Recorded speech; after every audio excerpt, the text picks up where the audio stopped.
नमस्कार दोस्तों, आप सभी का स्वागत है प्रकाश एजुकेशन यूट्यूब चैनल पर। यहाँ आपको मिलेंगे सरल भाषा में समझाए गए टॉपिक्स, परीक्षा उपयोगी नोट्स। वीडियो को लाइक करें, चैनल को सब्सक्राइब करें और बेल आइकन दबाना न भूलें। तो आज की इस विस्तृत चर्चा में हम जिस पीडीएफ पर डाइव करने वाले हैं ना, वो है 73वां संविधान संशोधन अधिनियम। 1992 वाला। बिल्कुल, भाग 9 जिसे हम पंचायतें कहते हैं। मतलब अगर आप प्रतियोगी परीक्षाओं की तैयारी कर रहे हैं तो इसके बिना तो शायद ही कोई प्रश्न पत्र पूरा होता है। एकदम सही बात है।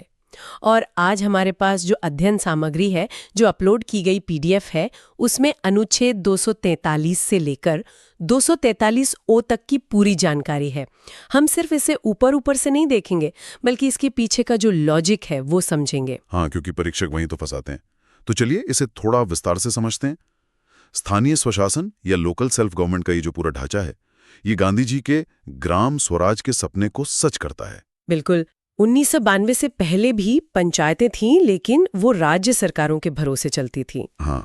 कई राज्यों में तो 10-15 साल चुनाव ही नहीं होते थे। अरे बाप रे, 15 साल। हाँ, तो 73rd संशोधन ने ना इसे एक संवैधानिक ढाल दे दी। अब कोई भी सरकार लोकल सेल्फ गवर्नमेंट को नजरअंदाज नहीं कर सकती। इसीलिए हम पीडीएफ के एक एक अनुच्छेद का क्रम से विश्लेषण करेंगे। तो फिर चलिए सबसे पहले बुनियाद से शुरू करते हैं। हाँ, कोई भी कानून सबसे पहले अपनी डिक्शनरी या परिभाषाएं तय करता है ना? बिल्कुल। और वो दिया है अनुच्छेद 243 में। हाँ, अनुच्छेद 243 में।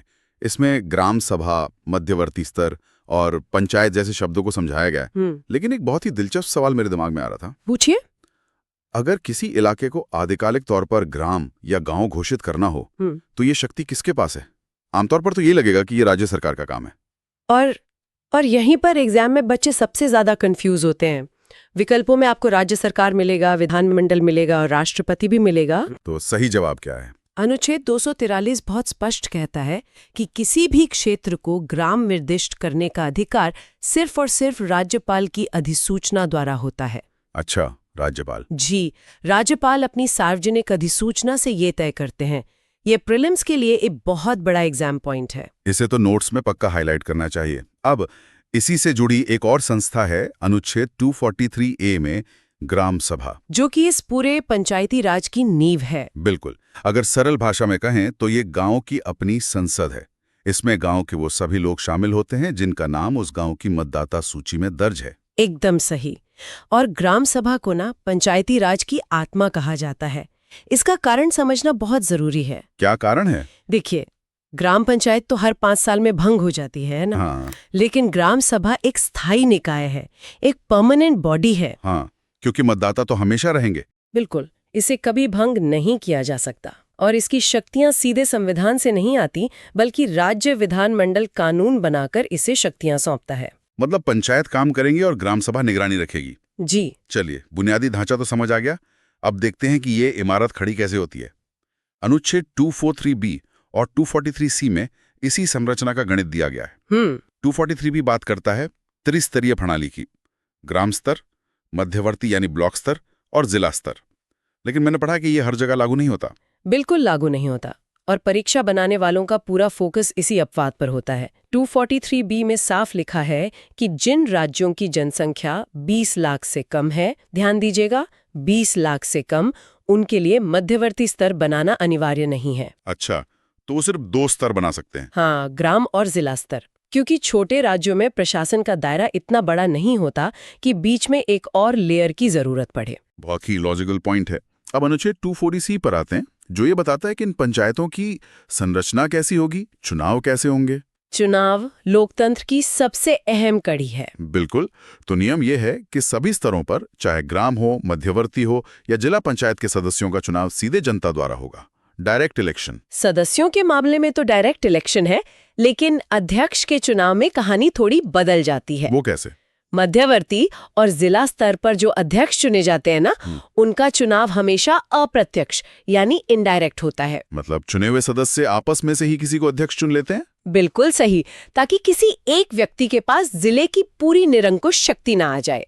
लेकिन ग्राम स्तर के अध्यक्ष, जिन्हें हम सरपंच कहते हैं, उनका चुनाव कैसे होगा, ये फैसला राज्य विधानमंडल पर छोड़ दिया गया है। यानी राज्य चाहे तो सीधे जनता से चुनवा ले या फिर सदस्यों के जरिए। जी, और एक और जरूरी बात, बैठकों में वोट देने का अधिकार मनोनीत सदस्यों सहित सभी को होता है। ये बहुत ही बारीक जानकारी है।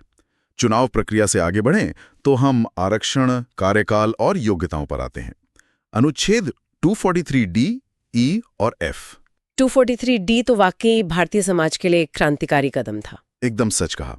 इसमें SC और ST के लिए जनसंख्या के अनुपात में आरक्षण है, लेकिन जो सबसे बड़ा बदलाव था वो था महिलाओं के लिए न्यूनतम 1/3 यानी 33% आरक्षण का अनिवार्य होना। और इसमें SC और ST वर्ग की महिलाओं का आरक्षण भी शामिल है। हाँ, 1992 में तो ये बहुत बड़ी बात थी। बहुत बड़ी बात थी। और अगर आज के कॉन्टेक्स्ट में देखें तो कई राज्यों ने इसे 50% तक बढ़ा दिया है, जैसे बिहार, मध्य प्रदेश। क्या बात है। और यहाँ एग्जाम के लिए 2 चीजें याद रखनी है। पहली, ये आरक्षण सिर्फ सदस्यों के लिए नहीं बल्कि अध्यक्ष के पदों पर भी लागू होता है। और दूसरी, ये चक्रानुक्रम यानी रोटेशन से चलता है। रोटेशन मतलब अगर इस बार कोई वार्ड महिलाओं के लिए आरक्षित है तो अगली बार वो सामान्य हो सकता है और कोई दूसरा वार्ड आरक्षित हो जाएगा। बिल्कुल सही पकड़ा आपने। चलिए अब अनुच्छेद 243E पर चलते हैं, जो पंचायतों की अवधि तय करता है। सामान्य तौर पर कार्यकाल 5 वर्ष का होता है और पंचायत भंग होने पर 6 महीने के भीतर चुनाव कराना अनिवार्य है। और यहीं पर परीक्षाओं का सबसे बड़ा ट्रैप आता है। कैसा ट्रैप? मान लीजिए एक पंचायत 3 साल बाद भंग हो गई, तो अब जो नए चुनाव होंगे, जिन्हें उपचुनाव या बाई इलेक्शन कहते हैं, क्या वो नई पंचायत पूरे 5 साल काम करेगी? लॉजिकली तो 5 साल करना चाहिए। नहीं, यही तो पेच है। पुनर्गठित पंचायत केवल शेष अवधि के लिए कार्य करेगी, यानी बचे हुए 2 साल के लिए। ओह, ये तो बहुत ही अहम पॉइंट है। और अगर शेष अवधि 6 महीने से कम बची थी जब पंचायत भंग हुई, तो चुनाव कराना जरूरी ही नहीं है। सीधे नए आम चुनाव ही होंगे। बहुत बढ़िया। अब अनुच्छेद 243F देखते हैं, सदस्यता के लिए अयोग्यताएं। यहाँ उम्र का क्राइटेरिया थोड़ा अलग है ना? हाँ, पंचायत के लिए न्यूनतम आयु 21 वर्ष है, जबकि विधानसभा के लिए 25 वर्ष होती है। बिल्कुल। और 243F साफ कहता है कि अगर कोई 21 साल का हो गया है तो उसे सिर्फ इस आधार पर अयोग्य नहीं ठहराया जा सकता कि वो 25 साल का नहीं है। और अगर अयोग्यता पर कोई विवाद हो जाए तो फैसला कौन करेगा? इसका फैसला राज्य विधानमंडल द्वारा तय किया गया प्राधिकारी करता है, सीधे कोई कोर्ट नहीं। ठीक है, अब तक हमने ढांचा, चुनाव और आरक्षण समझ लिया, लेकिन बिना पावर और पैसे के ये सब बेकार है। अब आते हैं सबसे महत्वपूर्ण हिस्से पर, अनुच्छेद 243G से 243J तक, जो कि पंचायतों की कार्यक्षमता की रीढ़ है। बिल्कुल। 243G को पंचायतों का मैग्ना कार्टा भी कहा जाता है। इसमें शक्तियों और उत्तरदायित्वों की बात है और 11वीं अनुसूची का जिक्र है, जिसमें 29 विषय हैं, जैसे कृषि, सड़कें, स्वास्थ्य। लेकिन यहाँ एक बहुत बड़ी विडंबना है। वो क्या? ये जो 29 विषय है ना, इनकी शक्तियां पंचायतों को अपने आप नहीं मिल जाती। तो कैसे मिलती हैं? प्रश्नों के लिए ये बहुत तगड़ा पॉइंट है। बिल्कुल। और जब बात पैसे की आती है तो अनुच्छेद 243H काम आता है। कर, शुल्क और टोल लगाने की शक्ति। फाइनेंशियल ऑटोनॉमी या वित्तीय स्वायत्ता के बिना पंचायतें सड़कें कैसे बनाएंगे? इसलिए राज्य की संचित निधि, जिसे हम कंसोलिडेटेड फंड कहते हैं, वहां से सहायता अनुदान दिया जाता है। और पंचायतों की अपनी अलग निधि भी बनती है। जी। पर राज्य सरकार पैसा ठीक से दे रही है या नहीं, इसका फैसला कौन करेगा? इसके लिए अनुच्छेद 243I के तहत राज्य वित्त आयोग बनाया गया है, जो हर 5 साल में राज्यपाल द्वारा गठित किया जाता है। बिल्कुल। इसका काम ये देखना है कि करों और शुल्कों का वितरण राज्य और पंचायतों के बीच सही तरीके से हो। आप इसे केंद्रीय वित्त आयोग जैसा ही समझ सकते हैं, बस ये राज्य के स्तर पर है। और जहां इतना पैसा आ रहा है वहां ऑडिट तो बनता है। एकदम सही। अनुच्छेद 243J यही कहता है, खातों का रखरखाव और उनकी संपरीक्षा यानी ऑडिट। वित्तीय पारदर्शिता के लिए राज्य विधानमंडल इसकी व्यवस्था करता है। जवाबदेही बहुत जरूरी है। अब जब हम इस पूरी व्यवस्था को देख रहे हैं तो इन चुनावों को निष्पक्ष कौन कराता है? ये सवाल हमें अनुच्छेद 243K की तरफ ले जाता है। राज्य निर्वाचन आयोग। जी। इनका काम है मतदाता सूची तैयार करना और चुनावों का नियंत्रण करना।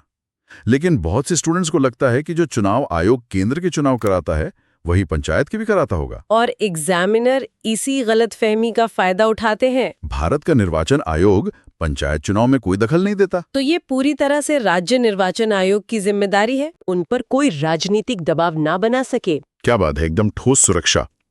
अब जरा भौगोलिक क्षेत्रों की बात कर लेते हैं। अनुच्छेद 243L और M। 243L बताता है कि ये नियम केंद्र शासित प्रदेशों पर भी लागू होंगे, लेकिन राष्ट्रपति की सार्वजनिक अधिसूचना के बाद। राष्ट्रपति चाहे तो इनमें कुछ अपवाद या संशोधन कर सकते हैं, जैसे दिल्ली या पुडुचेरी के प्रशासन को देखते हुए। और अनुच्छेद 243M उन जगहों की बात करता है जहां ये भाग बिल्कुल लागू नहीं होता। कौन कौन से राज्य हैं वो? इसमें नागालैंड, मेघालय और मिजोरम शामिल हैं। इसके अलावा मणिपुर के पहाड़ी क्षेत्र और पश्चिम बंगाल का दार्जिलिंग क्षेत्र। क्योंकि इनकी अपनी पारंपरिक स्वशासन व्यवस्थाएं हैं। एकदम सही। और यहीं पर एक बहुत अहम कानून का जिक्र करना जरूरी है, पैसा अधिनियम 1996। पैसा? जी, पैसा। 243M ये भी कहता है कि ये भाग अनुसूचित और जनजातीय क्षेत्रों पर सीधे लागू नहीं होगा।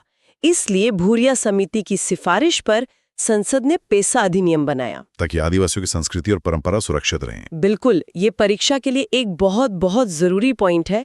विद्यार्थियों को इसे अलग से जरूर पढ़ना चाहिए। अब हम पीडीएफ के बिल्कुल आखिरी हिस्से में पहुंच गए। अनुच्छेद 243N और 243O ये संक्रमण काल और न्यायपालिका से जुड़े हैं। 243N बात करता है विद्यमान विधियों के बने रहने की। जब 1993 में ये नया कानून लागू हुआ तो राज्यों के अपने पुराने पंचायत कानून भी थे, तो एकदम से तो सब कुछ बदला नहीं जा सकता था। तो उन्हें कितना समय मिला? अनुच्छेद 243N ने अधिकतम 1 वर्ष की छूट दी। सभी राज्यों को 24 अप्रैल 94 तक अपने कानून नए नियमों के हिसाब से बदलने थे। अच्छा, इसीलिए 24 अप्रैल को राष्ट्रीय पंचायती राज दिवस बनाया जाता है। एकदम सटीक। अब आते हैं अंतिम अनुच्छेद पर, 243O, जो चुनावी मामलों में न्यायालयों के हस्तक्षेप पर रोक लगाता है। ये बहुत जरूरी प्रावधान है। इसमें लिखा है कि परिसीमन या सीटों के आवंटन को किसी कोर्ट में चुनौती नहीं दी जा सकती, क्योंकि अगर हर छोटी बात पर कोई कोर्ट से स्टे ऑर्डर ले आएगा तो चुनाव सालों साल लटके रहेंगे। चुनाव समय पर होना लोकतंत्र की पहली शर्त है। लेकिन अगर चुनाव में कोई गड़बड़ी हो जाए तो क्या कोई रास्ता नहीं है? रास्ता है, लेकिन चुनाव प्रक्रिया के बीच में नहीं।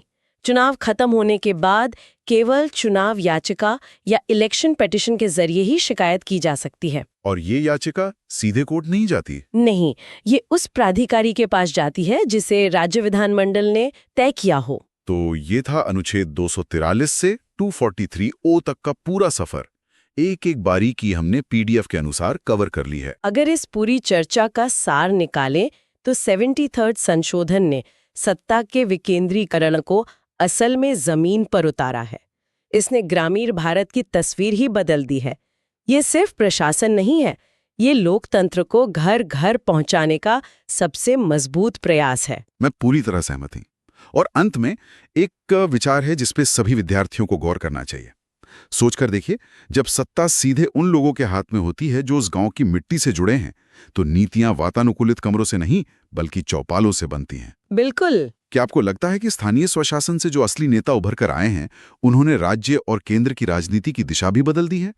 इस पर जरूर विचार कीजिएगा। ये मुख्य परीक्षा के उत्तरों के लिए एक बहुत अच्छा दृष्टिकोण है। तो दोस्तों, ये नोट्स प्रतियोगी परीक्षाओं के लिए बहुत अहम है। जो पीडीएफ अपलोड की गई है उसे बार बार रिवाइज करें। प्रकाश एजुकेशन यूट्यूब चैनल को सब्सक्राइब करना ना भूलें, वीडियो को लाइक करें और इस डीप डाइव को अन्य विद्यार्थियों के साथ शेयर जरूर करें। जल्द ही मिलते हैं एक नए टॉपिक के साथ। नमस्कार।